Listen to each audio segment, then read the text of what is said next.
दूर किसी जंगल में कालू कौवा और स्वीटी चिड़िया मिलकर रहा करते थे। वो स्वीटी चिड़िया बहुत मेहनती, समझदार और रहमदिल थी।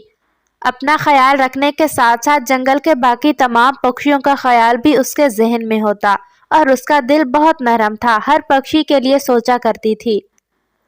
और वो कालू कौवा नहायत काहिल और आलसी था। उसका हमेशा यही ख्याल होता कि काम करे कोई और दाना खाए वो। और ऐसे वो बहुत मुश्किल से अपनी जिंदगी गुजार रहा था। जब भी बुरा वक्त आता, बारिश का समय आता या सूखे का वक्त आ जाता, वो जंगल के तमाम पक्षियों के दरवाजे पर दस्तक देता और उनसे दाना मांग कर खाता। एक दिन स्वीटी चिड़िया अपने घोंसले में बैठी होती है कि कालू कौवा उसके पास आता है। कैसी हो चिड़िया दीदी? कौवे भैया, मैं तो ठीक हूँ। तुम सुनाओ, कैसे हो और कैसे आना हुआ आज? हाँ चिड़िया आपी, मैं भी बिल्कुल ठीक हूँ। मैं दरअसल तुमसे एक बात करने आया था। खैर हो कौवे भैया, बताओ क्या कहना चाहते हो तुम? चिड़िया आपी, वो दरअसल बात यह है कि जैसे कि आप जानती हैं, जंगल में सूखे का समय बस आने ही वाला है और अब भी दाना तो कुछ ज्यादा नहीं मिल रहा हमें। तो मैं आपके पास इसलिए आया था कि हम दोनों मिलकर क्यों ना कोई फसल उगा लें, जिससे हमारा दोनों का फायदा हो जाए।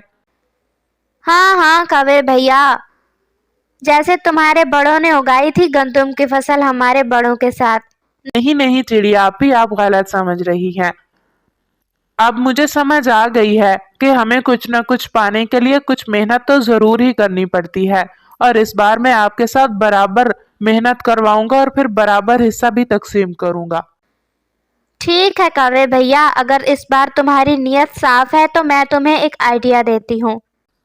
अच्छा चिड़िया आपी, कहिए क्या आइडिया है आपके जहन में? वैसे चिड़िया आपी, जो भी आइडिया देती हो ना तुम, अच्छा ही होता है हमेशा। हाँ तो फिर सुनो कौवे भैया, मेरी माँ आई थी कल और वो मुझे देकर गई है 2 शलजम। तो मैं सोच रही हूँ कि अगर तुम वाकई ही सीरियस हो फसल उगाने के बारे में, तो हम दोनों मिलकर शलजम की फसल उगा लेते हैं।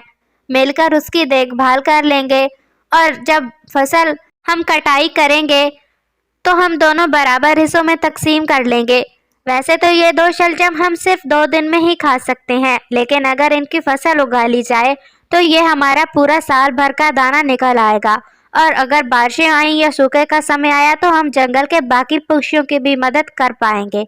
अरे वाह चिड़िया दीदी, क्या कहने हैं तुम्हारे। तुम्हारा जहन तो बहुत तेज चलता है। ठीक है, हम शलजम की फसल ही उगा लेते हैं। तो फिर चिड़िया आपी, कब से हमें यह फसल उगाने का काम शुरू करना होगा? आज से कवे भैया, आज से ही शुरू करना होगा हमें। ठीक है, ठीक है चिड़िया आपी, फिर हम चलते हैं। नदी के बाहर वाले जंगल वाले रास्ते पर जो खाली जमीन का टुकड़ा पड़ा है ना, वो बहुत जरखेज है। हम ऐसा करेंगे कि वहां पर अपनी शलजम की फसल उगा लेंगे। ठीक है कवे भैया। और फिर कालू कौवा और स्वीटी चिड़िया शलजम के 2 दाने लेकर जंगल के बाहर वाले रास्ते पर खाली जमीन पर चले जाते हैं। कवे भैया, आप अपने सख्त पंजों से जमीन को नरम कीजिए। ठीक है चिड़िया आपी। और फिर कालू कौवा अपने सख्त पंजों से जमीन को नरम करता है और स्वीटी चिड़िया शलजम के बीज उसमें डालकर ऊपर से मिट्टी डाल देती है। और शाम को वो दोनों अपने घर वापस लौट आते हैं। अगले ही दिन कालू कौवा सुबह सुबह फिर से स्वीटी चिड़िया के पास आता है। चिड़िया आपी, आज हमें क्या करना होगा? हाँ कवे भैया, आज हमने बीज को पानी लगाना है। ठीक है चिड़िया आपी। और फिर कालू कौवा और स्वीटी चिड़िया मिलकर आज फिर बीज को पानी लगाने चले जाते हैं। कालू कौवा और स्वीटी चिड़िया पास में ही नदी से पानी ले लेकर बीज के ऊपर डाल देते हैं और सुबह से शाम तक वहां पर काम करने के बाद शाम को अपने घर वापस लौट आते हैं। वक्त ऐसे ही गुजरता रहा। कालू कौवे और स्वीटी चिड़िया ने मिलकर भरपूर मेहनत की, अपनी फसल की देखभाल की, उसे पानी लगाया और उसकी जमीन को नरम किया और उसमें उगने वाले इजाफी पौधों को अपनी चोंच के जरिए उखेड़कर जमीन से बाहर निकाला। इस तरह वक्त के साथ साथ उनकी शलजम की फसल पककर तैयार हो गई। कालू कौवा तो था ही आलसी। जब भी उसको भूख लगती तो वो चुपके से जाकर अपनी शलजम की फसल में से एक शलजम को जमीन से निकालता और खा लेता। वक्त ऐसे ही गुजरता रहा, लेकिन जंगल में मौजूद वो तोता कालू कौवे पर पूरी नजर रखे हुए था। एक दिन वो तोता स्वीटी चिड़िया के पास आता है। चिड़िया आपी, ये नदी के पास जो जमीन का खाली टुकड़ा था, वहां पर आपने कोई फसल उगाई है क्या? हाँ हाँ तोते भैया, वहाँ पर कालू कौवे और मैंने मिलकर शलजम की फसल उगाई है। वो क्या है ना कि आपको पता है कि सूखे का समय बस आने ही वाला है, तो इसलिए हमने सोचा है कि हम उसकी भरपूर तैयारी कर लें। अच्छा, ठीक है, समझ गया। तो आपने कालू कौवे के साथ काम किया है, देख लेना वो धोखा ही देगा। नहीं नहीं तोते भैया, अब कौवे भैया काफी बदल चुके हैं। अच्छा चिड़िया, क्या तुम्हें पूरा यकीन है कालू कौवे पर? हाँ हाँ तोते भैया।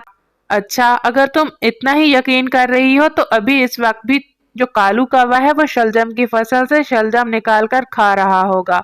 मैं रोज ही देखता हूँ उसको कि वो शाम को अक्सर ही वहां से शलजम खाता है। क्या मतलब तोते भैया, मुझे तो इस बारे में कुछ नहीं मालूम। अगर आप कहते हैं तो चलिए अभी चलकर देखते हैं। और फिर स्वीटी चिड़िया और तोता मिलकर शलजम की फसल वाली तरफ चले जाते हैं। कालू कौवा वाकई ही आज भी शलजम खा रहा था। कालू कौवे को पता ही नहीं चलता कि कब स्वीटी चिड़िया और तोता ऊपर से आ जाते हैं। स्वीटी चिड़िया कालू कौवे को शलजम खाते हुए हैरान रह जाती है।